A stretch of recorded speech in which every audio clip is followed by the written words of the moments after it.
Welcome everybody to the City Council of Sioux Falls, South Dakota's informational meeting. Today is the 9th of May, 2017. Thank you all for being here, and we welcome you on TV or in person.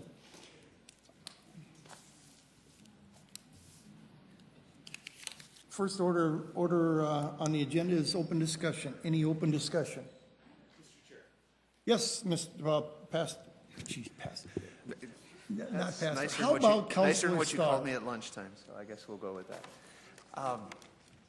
I want to thank the staff and the management at the Washington Pavilion. I had the opportunity to take in the big play last week, along with probably close to 15,000 people who had the opportunity to bring in and see a Tony Award-winning show in Sioux Falls. I think it really stands out for the type of entertainment that they bring to our community that's new and unique.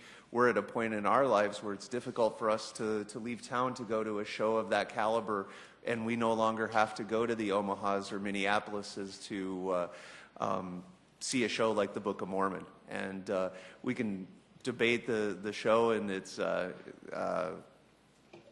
content, and I wanted to step aside, but obviously they set a record for the number of tickets that they have sold. They had 7 basically sold out shows over last week, and it's got to be close. I didn't get an official number from them, but it's got to be close to 15,000 people that had the opportunity. They said that they did have people from over 40 states who bought tickets to the show. So anyway, I wanted to say thank you to Darren Smith and his crew over at the Pavilion. Thank you. Yeah, it's a wonderful facility and it draws people in. Councilor Erickson. Thank you. Just another topic, if I may. Councilor Kylie Neitzer and myself, along with Kim downstairs in audit, had the opportunity to tour the Washington Square building. It was an amazing tour to see what they're doing and have a new building like that come to our community and be local here. And their intent of using products that make it look like the falls on the side, and what they're doing with the Nash building. And I know this council and the previous council had a large say in the TIF that took place with that. And it's just an amazing building. And so if you have the opportunity, I know there's another tour coming up for some of you. And so interested to see what you think and some of the amenities that they offer, and just a different lifestyle of living for people that are coming to the downtown area and what it has to offer. And really partner with the Washington Pavilion next door. So great experience, and I know we all kind of had a good time, and I was a chicken on the elevator, but it was fun to make fun of me, I guess. So just wanted to share. Did you put a bid in on one of the apartments? Negative, I did not. I thought I heard that was the case. No, I heard you did. Okay. Councilor Kiley. I'd just like to say, in addition to actually touring Washington Square, we had the opportunity to go next door because they also purchased the building to the east, which had been a former transmission shop. And instead of tearing it down, they're renovating that. They've already replaced an entire wall. And it's very unique in that it has wooden arched trusses inside. And one of the architects that they had contacted, well, first of all, they said it was difficult to find architects and engineering for that type of building, but the architect had stated that he's heard about them and saw pictures of them, but had never seen them personally. So I think it's very nice that they are preserving that piece of history in downtown Sioux Falls. You bet. So kudos to them. Okay, no other public input, or not public input, but council discussion. I do have one. I was downstairs in the internal auditor's office going over some things with Kim, and she informed me that it is International Internal Audit Awareness Month in May. And so I want to congratulate them and thank them for the job that they do. I'm sure that is one of the big items that's on most everybody's calendar. It's probably printed in there on the ones that we have at home. It comes up automatically. But just in case it isn't, I wanted to make everybody aware that it is Internal Auditors Month. Okay, let's move on to our presentations. Mr. Greco on our election ordinances to be brought up to date.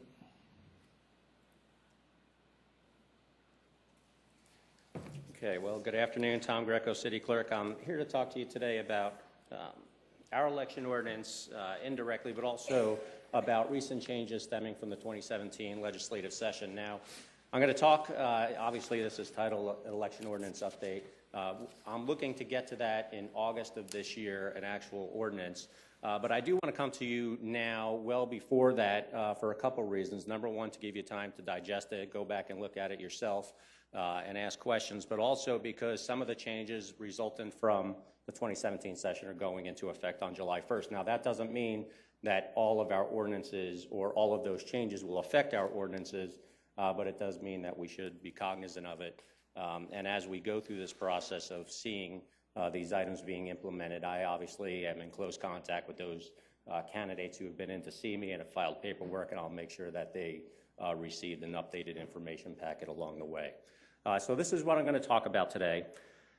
The city ordinances and state law. For some of you, actually all of you probably, this is just a review, but I do want to just put it out there to talk about the relationship between state law and our ordinance, because one thing that I found when folks come in to talk to me about elections is just trying to understand that intersection, that interplay between our ordinances, because we talk about state campaign finance, we talk about election results, and state law, because state law talks about those things as well. So I just want to kind of clarify that and shed some light on it.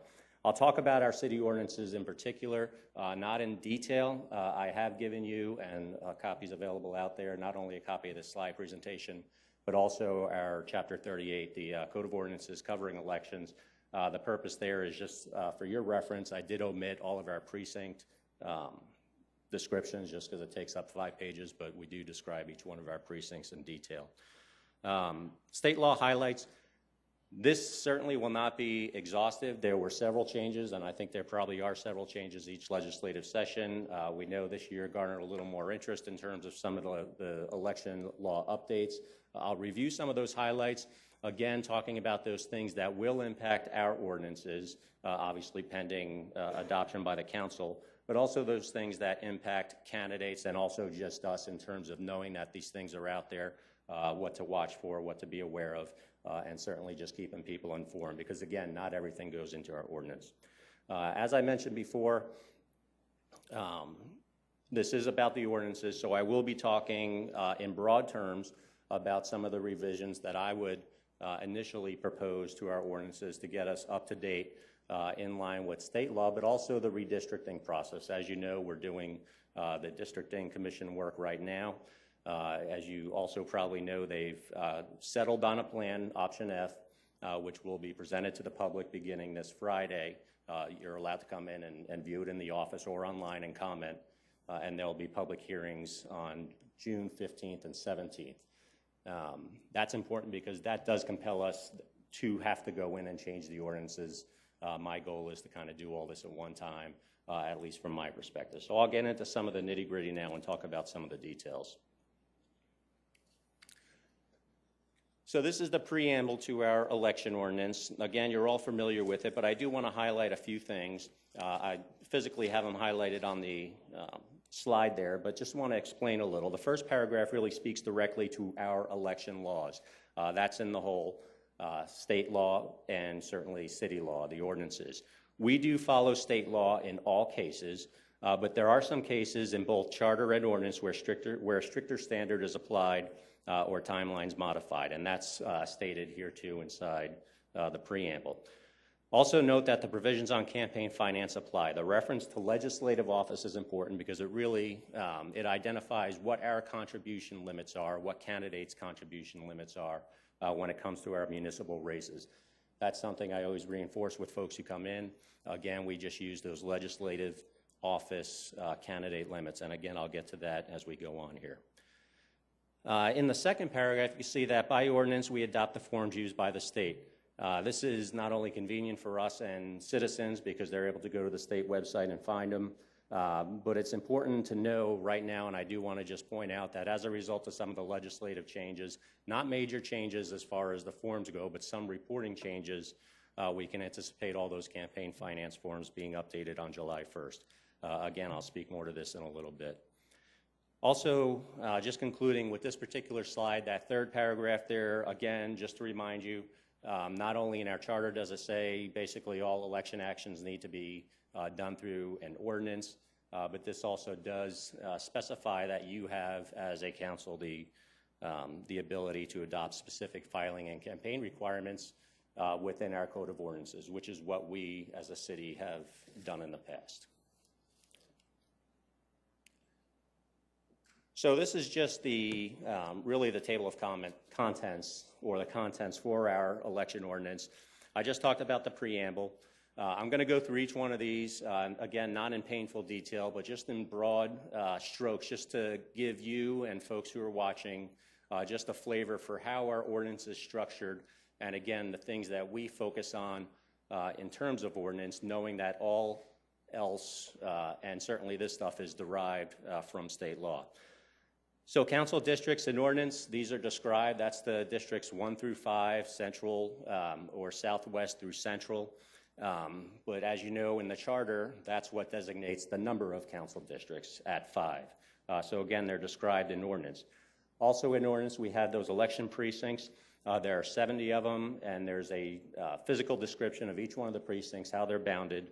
That's one thing, again, that we'll have to update as a result of this districting process. Certainly the districting process is not complete yet, and the commission would still have to make a final determination, particularly after the public hearings. But right now, just for your information, option F, which is the recommended option, has 6 precincts moving. And the question came up, well, how many people does that affect? It's about 8,500 people that it would affect as of yesterday, registered voters. Just as a side note, we do our best through postcards and other forms just to make sure those people are aware of any changes, again, knowing that a final decision hasn't been made yet. 38.004, requirement of registration. Again, we address the initiative and referendum in the charter insofar as we identify that we have it in the city. This in particular puts a registration requirement on individuals. 38.005, definitions. Presently, they mirror word for word state law. Okay, so it's just a reiteration of what's in state law, and I'll talk about that later. 38.006, campaign finance. This is the one I know all of you are very intimately aware of what this particular portion of the ordinance says. But I do just want to reiterate that this outlines those specific filing and campaign finance reporting requirements that are referred to in the preamble. Currently, it addresses time for submission of financial interest statements. You do that once you're nominated, i.e. file your petitions during the nomination process, and after you're newly elected, so within 15 days of your swearing-in ceremony. We also address campaign finance disclosure statements. In this case, the frequency of turn-in for candidates, candidate campaign committees, PACs, ballot question committees, and elected officials. Investigation and prosecution of violations by the Board of Ethics, down through that confidentiality of records. You'll find similar statutes in state law. This tailors it really to Sioux Falls and puts certain offices associated with certain responsibilities. I'm not going to cover that in detail. 38.010, establishing council positions. This is especially important for those elections where we have 2 at-large council seats that will be vacated and open for candidates. Presently, Council Chair Rolfing is our at-large council member Ray, and Councilor Erickson is our council member at-large B.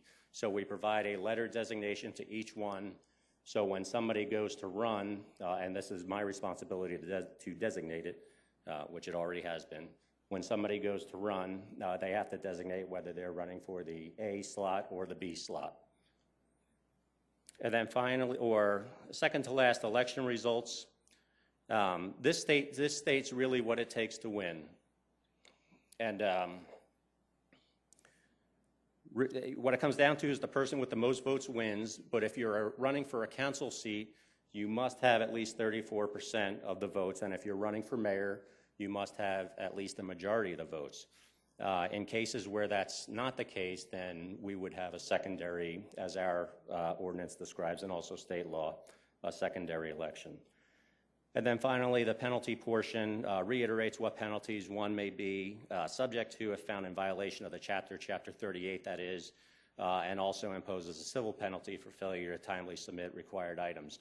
Also note that within state law, there are provisions for violation of that as well. So the bottom line is you can see that the flavor of our ordinance addresses things that are very specific to Sioux Falls, like our precinct boundaries, things that we tailor to our races, because you won't find it in the state statute, like our campaign finance filing timelines.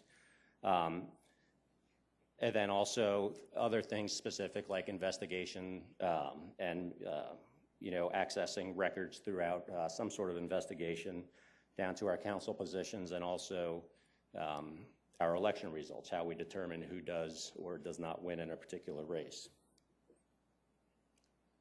So with that, and where I'm going to go for the next few minutes here, what I popped up there is we know that 38.003, the council or the election precincts, will have to change as a result of the districting process.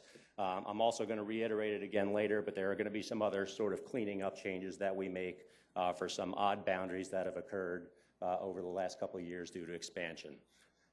38.006, the legislative session, don't get alarmed. There aren't many proposed changes to our ordinance, but there are some items that we do need to address.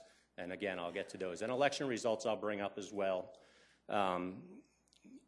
In that particular one, we want to make sure, obviously, that we're compliant with state law, which we are, but there are some nuances that you'll see based on just how they word it. So, not to pent up a lot of anxiety about what I'm going to say, they changed the word secondary to runoff. But I do want to talk about some other things when we get there. Okay, so looking at what came out of the legislative session, again, this is not all inclusive. I'm highlighting the items that do impact us as a municipality. Certainly there are other election-related laws out there, but they do not impact a municipality. They might impact a water commissioner or things like that. The first one is SDCL 3-1A-4. As you all recall, you file your statement, your financial interest statement as a candidate, so everyone does that. Also in our ordinance, it states that you'll file a financial interest statement within 15 days of your swearing in, essentially. This particular law, what it says is that yearly, by January 1st, you will submit a financial interest statement. Basically, that's the statement that says where your sources of income come from. And that's an overgeneralization because it doesn't include everything, but that's that one-page form that you fill out. The new requirement, as a matter of fact, requires you to turn that in once a year. And it really does make sense, and when I get back to our ordinances in a few minutes, I'll explain probably why that's a good thing for us to do. This is something, again, that we'll have to incorporate into ordinance. Or SDCL 9-13, a couple changes in there, timeline for recounts. This is something that won't go into our ordinance, but again, I think it's something that you and the public should be aware of. If there is a need for a recount, if it's requested, then it's incumbent on me to meet certain timelines, 10 days to make sure we set the time in place, 3 days to set up the people who are on the recount board. That's just a change that's been put in to add more specificity to that statute.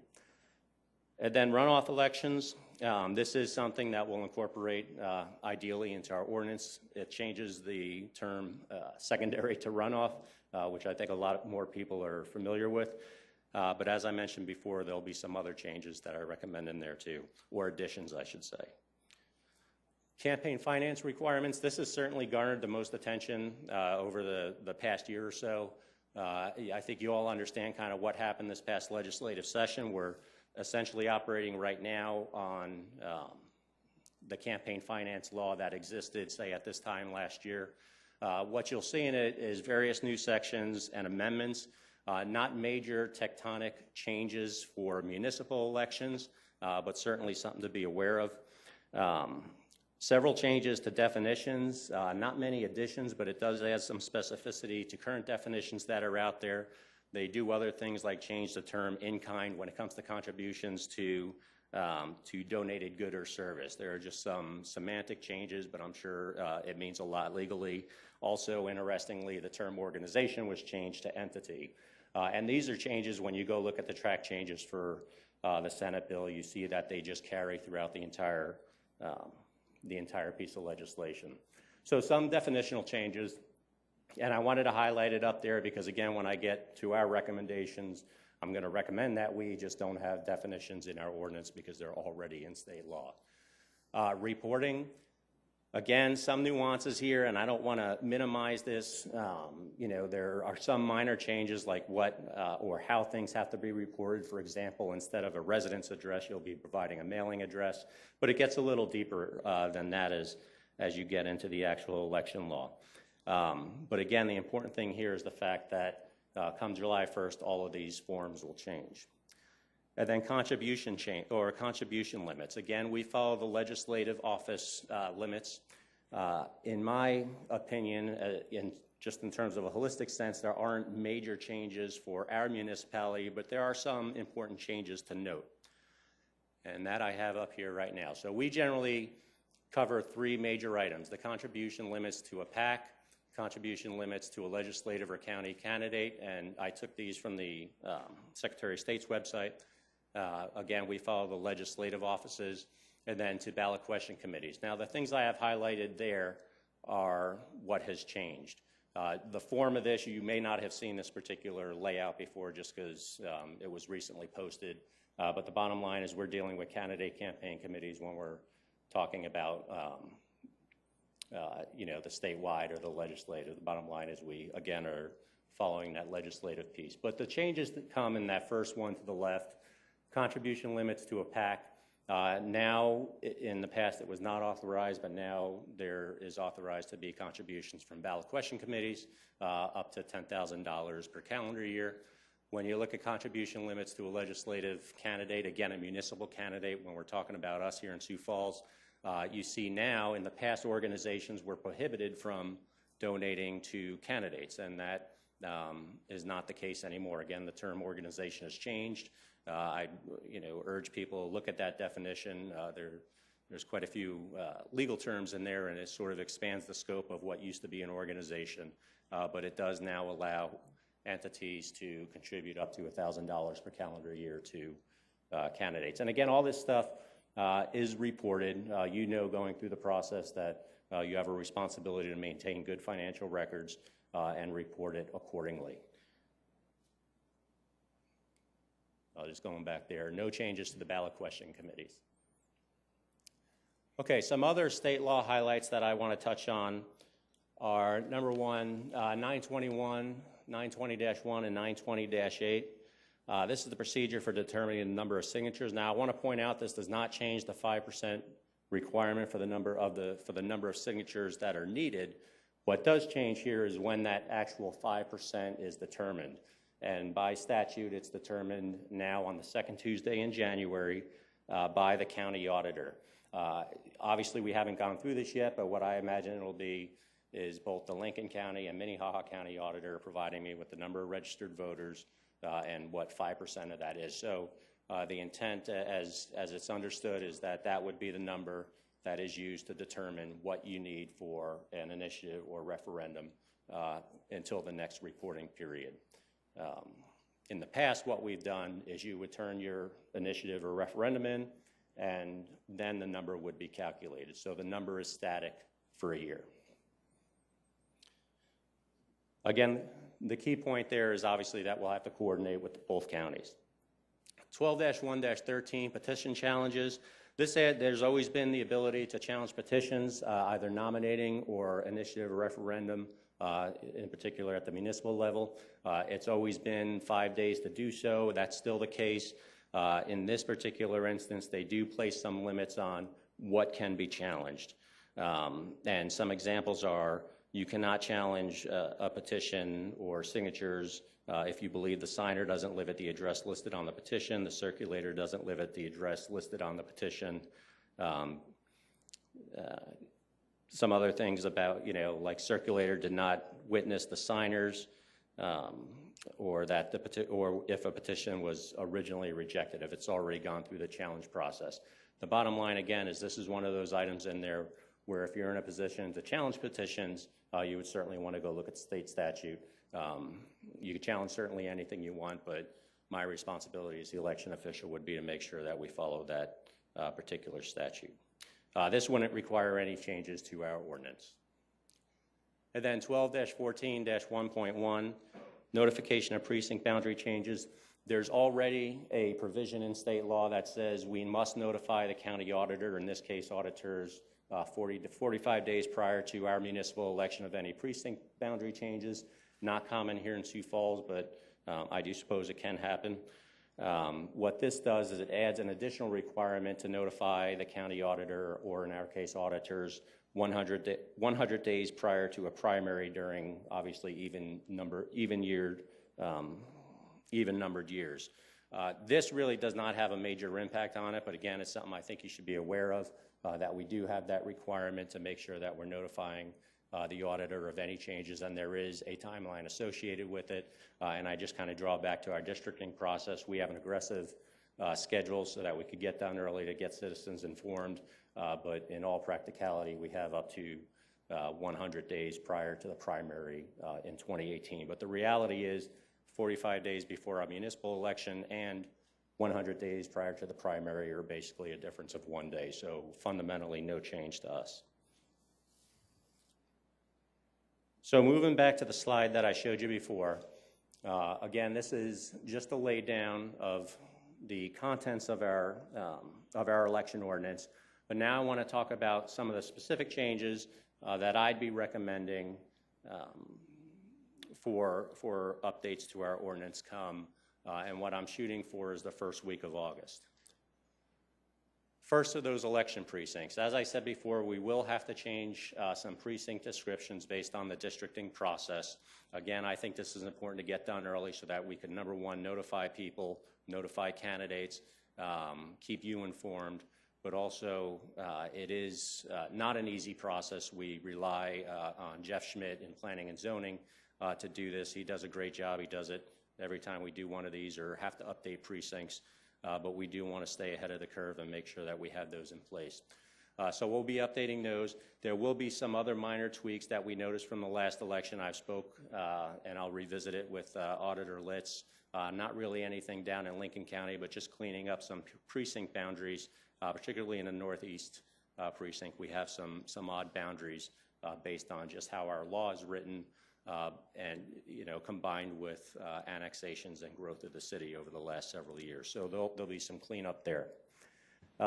Definitions, this is one thing I would recommend that we repeal, only because I think it's important for a couple reasons. Number one, it's already stated, and we already have the exact definitions that are in state statute, but I think I can't stress enough how important it is for individuals interested in our election ordinances and election law in general, for whatever reason, that every time they're looking at the city ordinance, for whatever reason, there's a very high likelihood they should also be reaching back to state law on these items as well. So I think having it there is probably a good practice and would likely require us to have to update ordinances as frequently as we have over the past couple of years.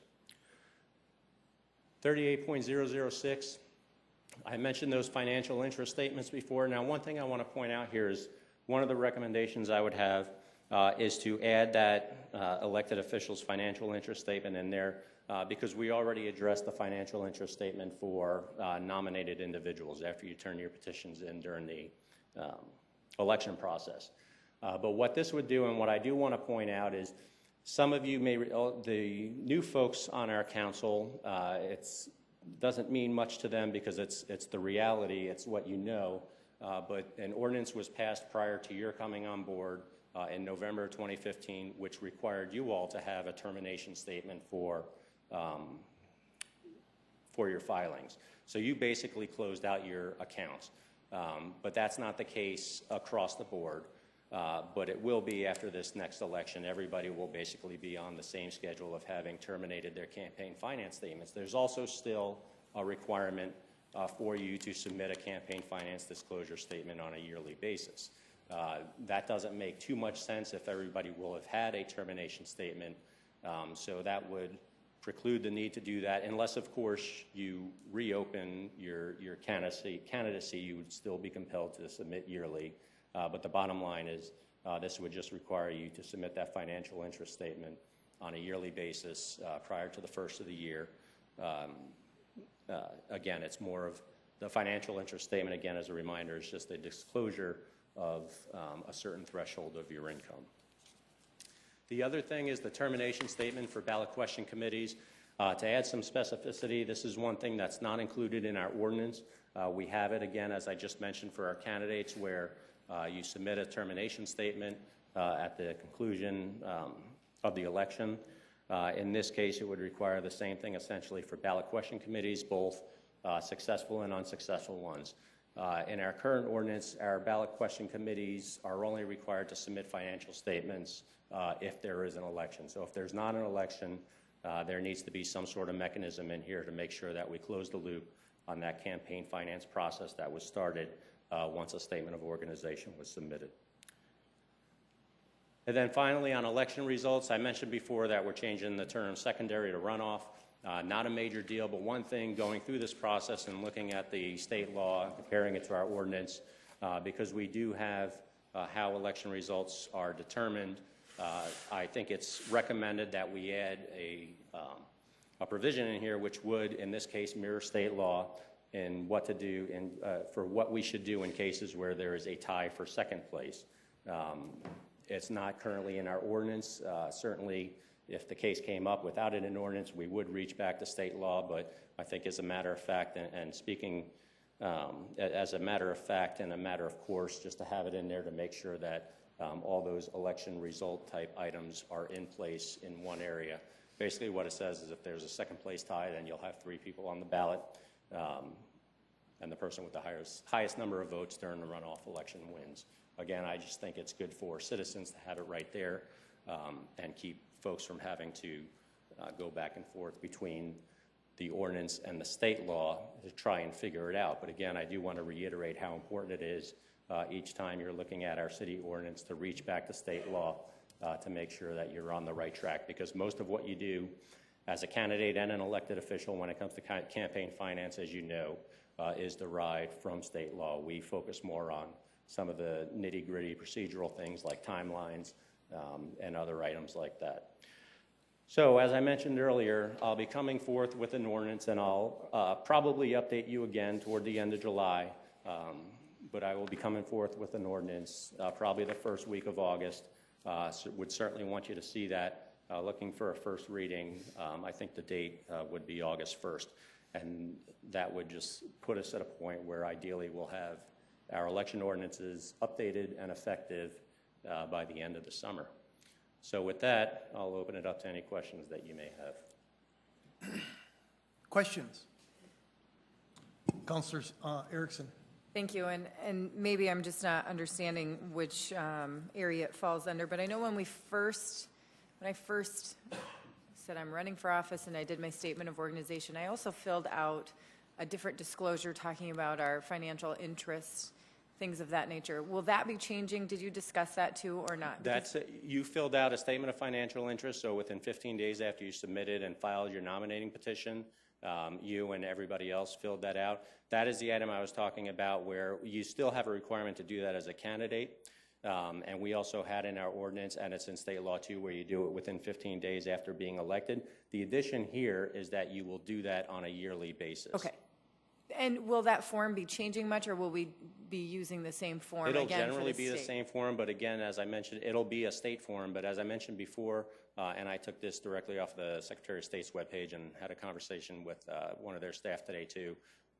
And my understanding is that all those forms will be updated in most cases to reference at a minimum a change to some verbiage in the law, but also some items that'll be reported on. So would that form, if I may, I'm sorry, this form interests me, I guess, and it's just one of those things that I'm glad that we're filling it out annually. I think that it's good because things change. You know, I've been sitting in this chair for 3 years, coming up on 4 years now, and things change with our lives. Our jobs change, our financial interests change. You know, depending on what our jobs are, you can be doing lots of different things, and so I welcome the change for the annual basis, but I'd be interested to see, I think that the last form was not as workable as it maybe could have been without being too critical, that there's certainly some benefits that could be changed and made, that if we can make it even better or stronger for us here locally, I think that's a good thing too. So interested in seeing what kind of comes out of that particular form anyways. Okay, and I'll go back and look at it, but last time I read the particular statute, the amendment that was presented, there would not be really changes to what's reported, basically your name, where a certain threshold of income comes from, and what your relationship to it is. I think those generally stay the same, but I will check into it. And maybe it doesn't need to be changed. I just think it's kind of a form. So I think that it could be, if we're going to do it, let's have it serve a purpose, and whatever that purpose is, let's identify that and make sure that we're accomplishing what we want it to accomplish. So thank you.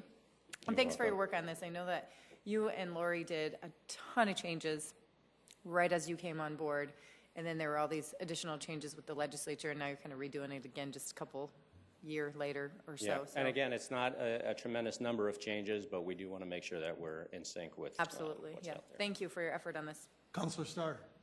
Thank you, Mr. Chair. Mr. Greco, I guess one of the things that stood out to me is we're talking about this whole process and the election process. Do we have the ability as a city to do voting centers? I looked at the map that the school board's using for, the Sioux Falls school board's using for their voting centers, and it was a little concerning where some of the centers were located and didn't seem to do a really good job covering the city. Does state law and our ordinance allow us that ability? So our ordinance, insofar as we follow state law, does allow it, because state law does provide for voting centers. But just a recap of kind of the history behind that. Number one, there's really not the technology out there, and I wasn't directly involved with the transition out of the poll books, and there were some issues with the technical aspects of it, so on and so forth. But also just in talking with our friends in the auditor departments at Lincoln and Minnehaha County, we found that the precinct route is, at least for now, the better route to go, and that's driven in part by the electronic component for us, because again, last time we ran an election, I think we had 7 to 14 vote centers, and we just want to make sure if we do something like that, there's that interoperability involved. But one thing I think it was also expressed by the council last year when they moved, or stated they were moving, or 2 years ago when they were moving from vote centers to precincts, is that we want to be able to provide folks as much continuity in this process as possible. Mr. Chair, if you don't mind.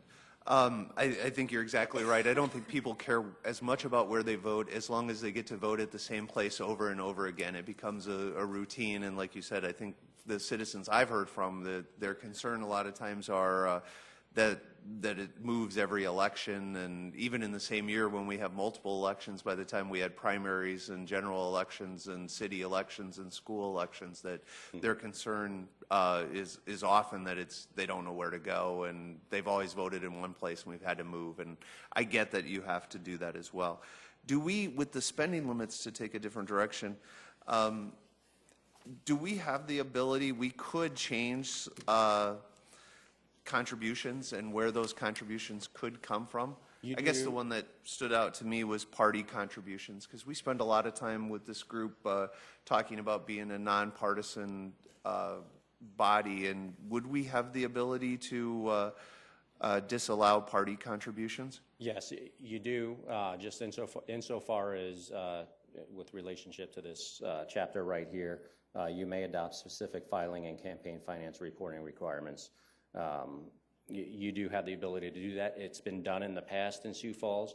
A decision was made, I'm not sure the exact year, I could get it to you, but a decision was made years ago to adopt the legislative piece. And I'm not sure if parties were in there before or not, but to adopt the legislative piece, again, for that continuity and sort of just ease of finding those limits.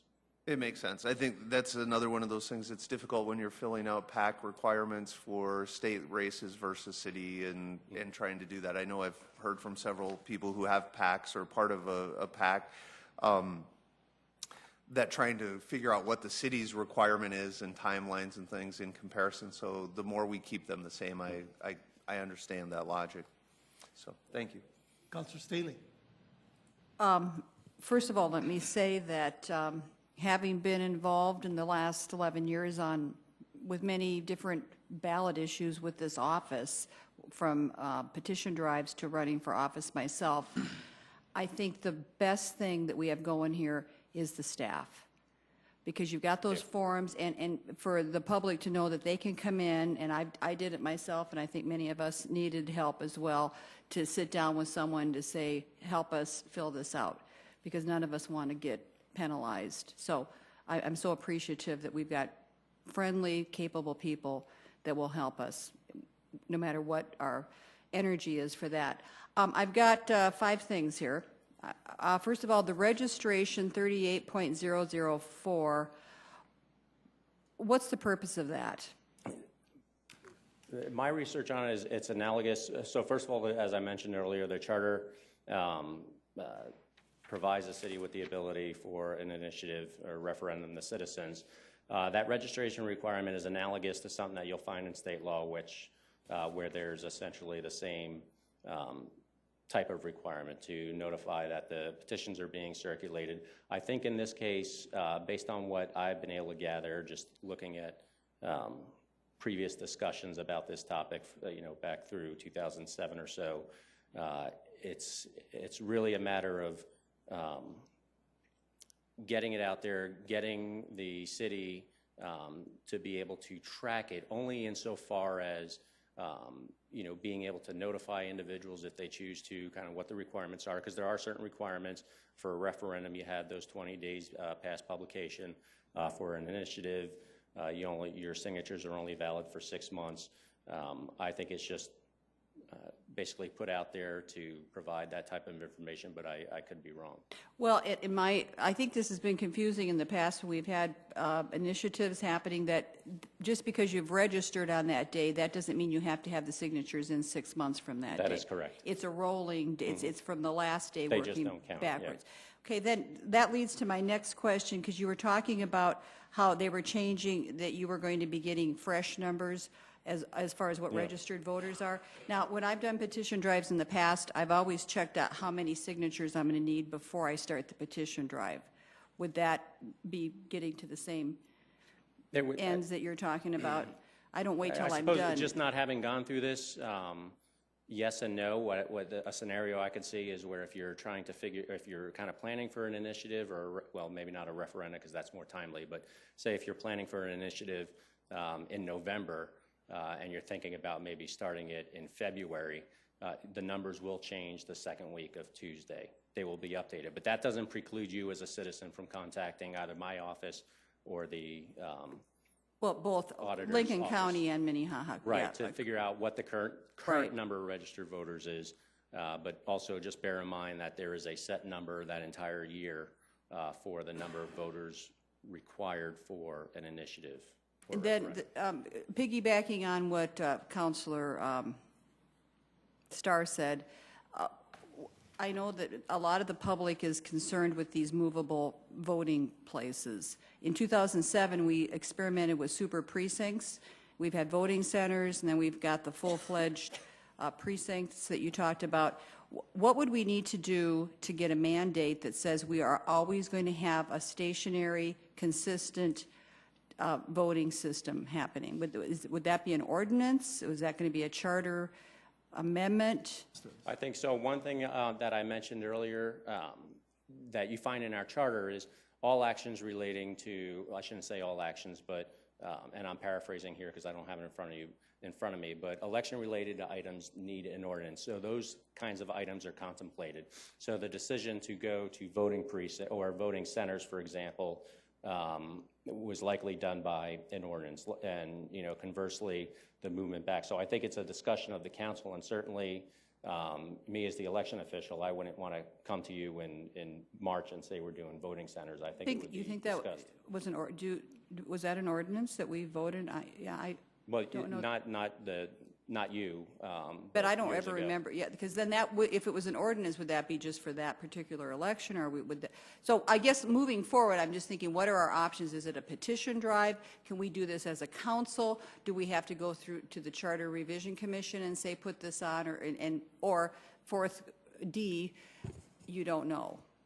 I think D would be the best answer, just because I couldn't give you the best answer. But I can tell you right now that if we wanted to move to vote centers, tomorrow or even next year or the year after elections, I mean, it would be very difficult because, again, those technology platforms aren't out there, and it's not something I think we can jump into. And I think even going in that direction would require me coming back before the council at a minimum to talk about money to get that kind of technology. One more thing, there has been discussion in the past about I know we're talking a lot about consolidating with the county, talking about consolidating some of these, like the state elections, national elections. Have you ever, what would that take to be able to say, let's bring everything together?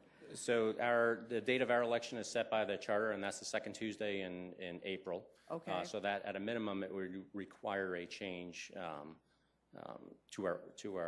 that.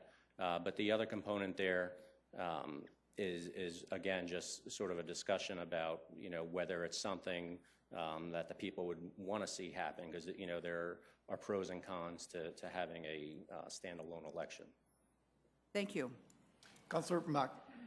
Just, and not an expert, but we have to remember that we're not the only organization in this area that runs elections. The county runs elections. There's statewide, national elections. That all plays into that. That's much of what happened with all the confusion in those changes. So we can't take that whole burden on. We can certainly say we're always going to do it this way, but that doesn't then tell the school district that you're going to do it just like us. So that's a lot of it. It creates confusion. So let's not take that all on. It's not all the city's fault that happened. My question, though, then is about the districting commission. I realize we're talking election ordinances right now, but would you remind us? I know that you started the conversation about it, and I actually have been looking online trying to find it. Where online can I find that map that gives me option whatever? And what are the days, again, for input? Well, first of all, I will send you a link. But for a citizen out loud. Right. So the option F is found. So there has not been a formal action to notice it yet. That comes this Friday on May 12th, and at the same time, actually Thursday afternoon, it's going to be put on the District and Commission webpage, which is where you may have gone. It'll be put on there very explicitly. Also, the instructions about the comment period and the public hearings that are coming up. But for the layperson who may be watching right now and doesn't get on SIRE and all that stuff, I would recommend going to the very last meeting that we had. You can find it on SIRE under council meetings is where it's actually located to find it right now. But it will be put out. It'll be published in the newspaper on Friday. Great. Thank you. Councilor Erickson. If I may, real quick. Yes. Consequently, you're invited to email your comments in, mail them in, or you could come to our office and look at the map and provide your comments there.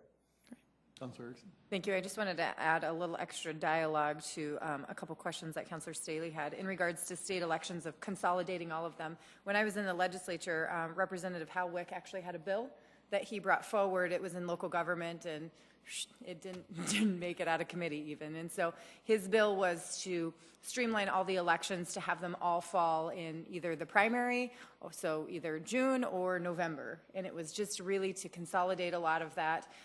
There was fear amongst kind of some of the dialogue was the elections are going to be, the ballots are going to be so long, people aren't going to read them, they're not going to vote for city council, they're going to go in and vote for maybe the mayor, the president, and maybe one other issue that was important, and some of the other maybe not as exciting items would be voted on, and people would go in for that one item. And so it was with the intent to streamline, save money, but it did not make it anywhere because of that. I don't know if it's been tried again. That was 4 years ago, I believe. The other thing is the Municipal League was a strong advocate for that second Tuesday of January to have the number. And there's a couple of reasons behind that. As we had the conversation at our board meeting, was it's good for the citizens. You know when you're going out, and candidates, you know when you're going out to do this, you know that there's on this Tuesday, throughout the whole year, now I know I need 5,672 signatures versus, okay, tomorrow, what is that number? It makes it a little bit easier too, so the county only has to provide that number once. And then, unless it falls in that kind of the awkward-y kind of timeline of the next year. The other thing that it was, easier for staff, so you know as well, here's the number, it's out there, here's what it is. So if it's a county issue, if it's a city issue, here's the numbers, and it's easy to identify it on that date and that date only. So kind of streamline the process as well. And so I believe Municipal League was one of the big advocates for pushing that forward. There was another small municipality that wanted it, and we all agreed on it. And so that's just kind of where that came from, in case anybody had additional questions on that dialogue of that change. So that's all I got. Okay, Council, you sure? I'm sure. Okay, Councilor Neitzer. I would just point out that as far as the question about voting centers, and you know this, I believe the challenge is that you'd need e-poll books, because with the different vote centers, they all have to talk to each other so that somebody can't vote at one and go to the other, and the county doesn't have e-poll books, we don't have them, and so there would have to be an investment in that. So somebody would have to expend some funds to get it done. So I don't see vote centers coming back anytime soon, likely, unless something changes. So I don't think there's a lot of concern there, and that's why I think largely the precinct system is going to stay. Yes, and I'm sorry I didn't make that clear about the poll books, but both systems certainly have their advantages and disadvantages for the type of election that's being undergone, but that is really the route. We used to be able to lease them, and that's just not the case anymore. Seeing no other ones, I do have a couple of questions or comments. Number one, on the contribution limits, these are annual contribution limits, correct? Calendar year, yes. Calendar year. That might be something you want to put on this, because if you look at it just that way, it might appear that this is per a campaign, where in fact many times the election is early in the year, April like ours, and someone can make a contribution of $1,000 in December, another one in January, and still be legal. Yeah, and that's a point well taken, and no, I didn't put it on the slide itself, but that is something that we stress when folks do come in and talk to us, and it is laid out in the law as well, but that's a good point to bring up, obviously. It's amazing to me that we have unlimited amount of money that can come in for ballot issues from in-state, out-of-state, all kinds of different things, and I'm surprised they didn't try to I think they did try to make a little change on that, or maybe they didn't, but it's amazing to me that we have people from out of state controlling what's going on here sometimes. The other question I had was on the election. Can you give me the rationale for having the mayor must have a majority vote, and where councilors only have to have a plurality? Somehow that does not, it doesn't make sense to me. Well, I couldn't necessarily give you the history of it or the rationale, but in state law it does kind of I don't want to say default position, but the default position, one of the statutes does read that in municipalities, the person with the most number of votes shall be declared the winner. So that's a plurality by any measure, regardless of percentages. But then there are also provisions within the statutes that talk about certain percentages, majorities, pluralities. Again, I'm not a lawyer, but there are those options out there. I imagine at some point, certainly in our city's history, we've used that 34% and the 50%. No, I understand that. I just wondering if you had heard anybody with a rationalization as to why councilors are 34% basically. Not a rationalization. It does seem to mesh with some other legislative type offices, particularly at the federal level and possibly even at the state. And I do just want to clarify a statement I just made. So during our first couple of elections, after the charter was implemented, the 34% rule, it was the person with the highest number of votes. But bottom line is we've been at that 34% for council members once the charter was implemented. Okay. Thank you. Thank you. Good job, and we'll look forward to having an even more in-depth conversation in a month or so, a couple months. Councilor Rolfe. Yes, Councilor Kiley. I just have a quick announcement, if I may. Next Tuesday's Land Use Committee has been canceled, so the Land Use Committee scheduled for May 16th is canceled due to a lack of items to place on the agenda. And remember, it's International Internal Auditor Awareness Month in May. Councilor Urbanbach, you're smiling at me. It sounds like you would like to make a motion. Oh, I would be happy to do that. I would like to move to go into executive session for discussing the qualifications, competence, performance, character, or fitness of any public officer or employee or prospective public officer or employee. The term employee does not include any independent contractor per SDCL 1-25-1, subsection 1. Second, Erickson. We are moving to executive session at 4:00.